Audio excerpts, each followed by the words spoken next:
When the Houston Rockets initially went into full-blown rebuilding mode, they unfortunately picked up some unhealthy characteristics, and one of those unhealthy characteristics was being bad on the defensive side of the ball.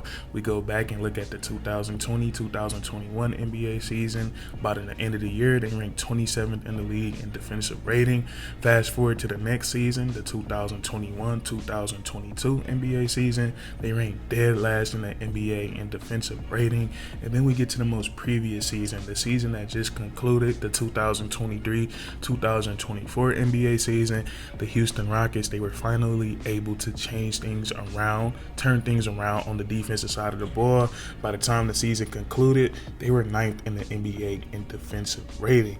And when we look at the Houston Rockets, I think it's very easy to point to what helped them turn things around. It's a culture change. Hiring Coach Ime Udoka, I think it played a huge factor in helping his team build that defensive identity.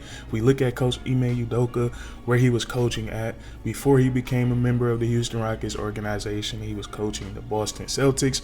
In that season, the 2022 or the 2021-2022 NBA season, he led the Boston Celtics to one of the best defenses statistically in NBA history. And prior to being the head coach for the Boston Celtics, he spent a lot of time with Greg Popovich on the San Antonio Spurs coaching team. And Coach Ime Udoka, he points to that experience all the time with Greg Popovich and how he's applying that to his new coaching jobs with the Boston Celtics and the Houston Rockets. And another thing that helped the Houston Rockets get better on the defensive side of the ball is simply adding more defensive-minded players and more defensive talented players. I think they have a lot of great talents on the defensive side of the ball, but getting veterans like Fred VanVleet and Dillon Brooks, who since they've been in the NBA has had defensive identities, and then drafting guys in the NBA draft, Amen Thompson,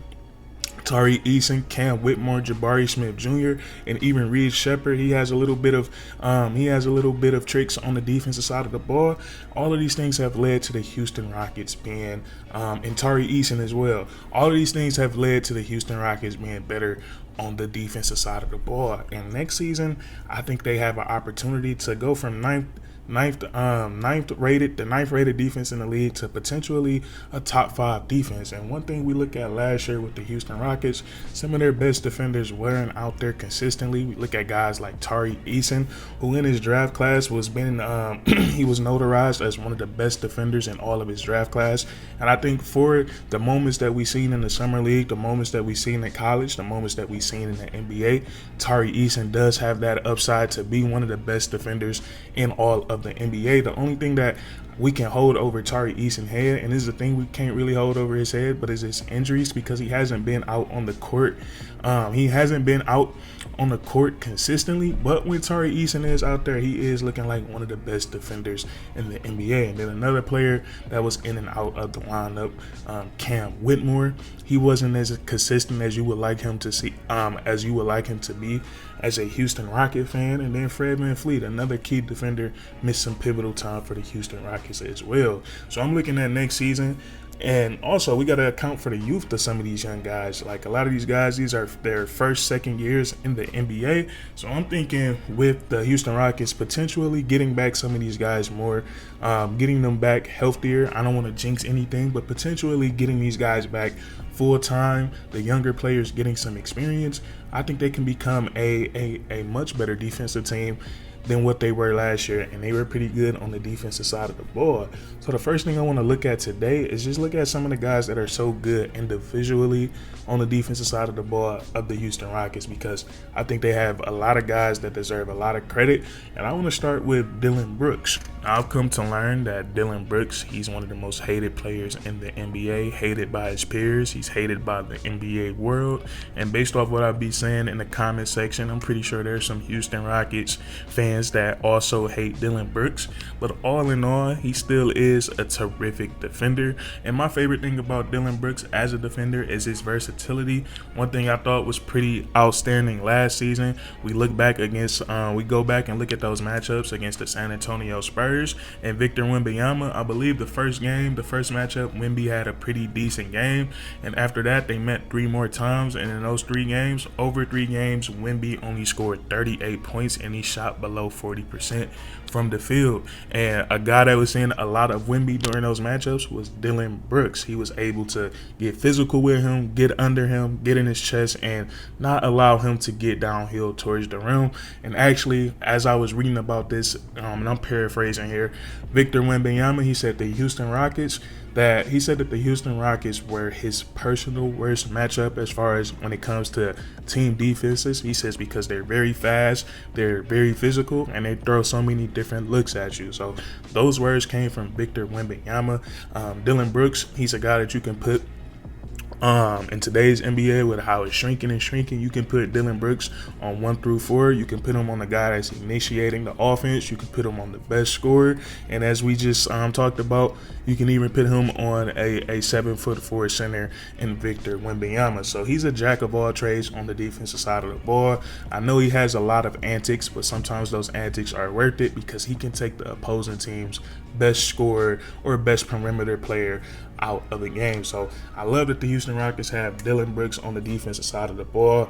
Another defensive stud is Tari Eason. I think he has the most defensive upside on this team easily.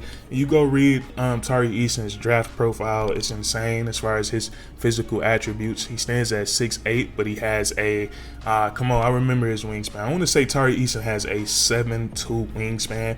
He's 6'8" with a 7'2" wingspan, and he had the biggest hands in his draft class, and his hands, I believe they're just 2 inches off of Kawhi Leonard's hands, and we all know how big his hands is. So I don't know if I should throw a pause in right there because I don't know, it's sounding a little such, but both Tari Eason and Kawhi Leonard, they have really big hands, and those can come in handy on the defensive side of the ball. But Tari Eason, he's extremely athletic, getting up and down the court, and also moving side to side laterally. He's very explosive. And one thing on his draft profile that scouts were worried about, they tried to say that Tari Eason relied on his athleticism too much and made a lot. They thought at the next level that he was going to be making a lot of gambles on the defensive side of the ball, but so far that hasn't been the case in the NBA. Tari Eason has just been a playmaker defensively when it comes to getting steals, getting takeaways, getting stops, and also rebounding the basketball. So Tari Eason, just like Dillon Brooks, he's a jack of all trades. Tari Eason can rotate down, protect the rim. He can rotate up and get a steal in the passing lane. He can guard the ball. He can guard in the post. He can do everything on the defensive side of the ball, and so can Jabari Smith Jr., another outstanding individual defender on this Houston Rockets team. We go back to Jabari Smith Jr. coming out of college, 2022 at the University of Auburn. That's actually one of the things that was so that had Jabari Smith Jr. so high up on everyone's draft board is his defensive versatility. You look at him, he stands at 6'10", just like Tari Eason, extremely long arms, and he's another versatile defender. You can put him out on the perimeter to guard smaller guards or to guard smaller wings. You can throw him down in the post, and just like Tari Eason, he can also rotate everywhere, fly around everywhere on the court, protecting the rim, getting steals in the passing lanes, and he can just do it all on the defensive side of the ball. So the Houston Rockets, I think in the future, they're going to be able to have Tari Eason and Jabari Smith Jr. on the court at the same time, and I think they're going to be one of the best defensive tandems in the NBA, but only time will tell. Who else am I forgetting? So many defenders on this team. We look at Amen Thompson, who you look at Amen Thompson and consider everything: his size, his speed, his ability to jump, his quickness. You can make an argument that he's the most athletic player in the NBA, but just like these other guys we talked about coming into the NBA with that defensive identity, Amen Thompson, he is a great point of attack defender. He can pick up full court, and just like the other guys, he's so versatile on the defensive side of the ball. Just like Tari Eason and Jabari Smith Jr., he can also serve as a great weak side help defender. If it's getting a steal, if it's blocking shots, he can also rebound the basketball. He can do it all on the defensive side of the ball. Not much to say about Amen Thompson defensively that you guys don't already know. He's just a stud, and we can look at a guy like Fred VanVleet, pound for pound, one of the best defenders in the NBA. I believe he stands at I want to say Fred VanVleet stands at like 6'1", maybe 6'2" with his shoes on, but he knows how to be a pest on the defensive side of the ball. His peskiness defensively helped him win a championship with the Toronto Raptors. He can pick up full court. He reaches a lot. He gets a lot of deflections, a lot of steals. And if he gets in a situation where he's in a low post, Fred not look at it, but Fred VanVleet, he is extremely strong. So when he is down in that low post against a bigger player, he can take those bumps and wait into that perfect opportunity when there is an opportunity to get a strip, to get a steal, or maybe even a block. So despite Fred VanVleet being a smaller player in the NBA, he makes whoever it is, if it is a size mismatch, he makes sure they have to work for that bucket just as if there's a bigger player guarding him. So gotta love Fred VanVleet defensively. And there you have it. Also, Cam Whitmore, another player coming out of college that was known for being great on the defensive side of the ball. And just like majority of the other guys we talked about, Cam Whitmore is a supreme athlete. So with him having a mindset, being willing to defend, and you mix that with his athleticism, it's a recipe for success. And he fits the same description as those other guys. He's a great on-ball defender, but when he's in weak side help, strong side help, he is also another great shot blocker. He's a great rebounder, and he gets a lot of steals. You look at Cam Whitmore NBA highlights so far, starting in the summer league, going into the NBA, he is always in the passing lane, getting steals and getting easy fast break dunks. So there you have it. All of those guys that we just named, we can name them off again: Dillon Brooks, Tari Eason, Jabari Smith Jr., Fred VanVleet, Amen Thompson, Cam Whitmore. All of these guys can be point of attack defenders. They can guard the best perimeter players. 70% of these guys we just named, I don't know, 70% felt like the right number to say. I don't know if that's the right percentage, but most of these guys can be everywhere on the court, flying around the court, guarding multiple positions, being able to rotate and protect the rim. The Houston Rockets just have a great collection of individual defenders. And what you gotta love with what they have in place right now with Coach Ime Udoka, he's such a strong presence, such a strong force in the locker room, that he's gotten the guys that's not known for being great defenders to buy in on the defensive side of the ball. We've seen a lot of improvement from Alperen Sengun defensively, and also for Jalen Green. So and we got to give a lot of that to Coach Ime Udoka. Like he said, and I'm paraphrasing here, Coach Ime Udoka said when he came in to coach, he let the players know that there's going to be a culture change, and that from day one, everyone is going to have to buy in. And from what we seen last season, one thing that was consistent for the Houston Rockets was their effort on the defensive side of the ball. So shout out to Coach Ime Udoka. And also the rookie that they just got, number 3 overall pick, Reed Sheppard. He's going to be able to learn a lot from Fred VanVleet. They're both around the same size. I think Reed Sheppard might have an inch or two over him at the most. But and what we've seen so far from Reed Sheppard is something similar that we've seen from Fred VanVleet, just being disruptive, being a pest, picking up full court, applying pressure on the ball, getting a lot of deflections, a lot of steals. So I think Reed Sheppard being coached by Ime Udoka, and then also being under the wing of another undersized guard in Fred VanVleet, I think that's going to do well. And he's already a player that's willing to buy in on the defensive side of the ball. So I don't think there's nothing to worry about with him defensively.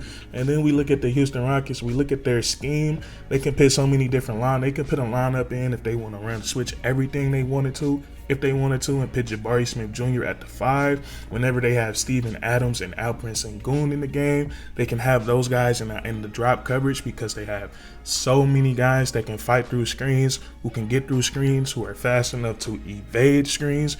They can do so many. They can mix. So just like Victor Wembanyama said, they're so quick, they're so athletic, they have so many different things that they can throw at you defensively. The Houston Rockets, if they wanted to take one player out the game and they start double teaming, sending 2 at the ball, and they have all these athletic wings everywhere being able to fly around the court, they could mix things up a lot in the NBA next season. So I'm excited to see the Houston Rockets on the defensive side of the ball next season.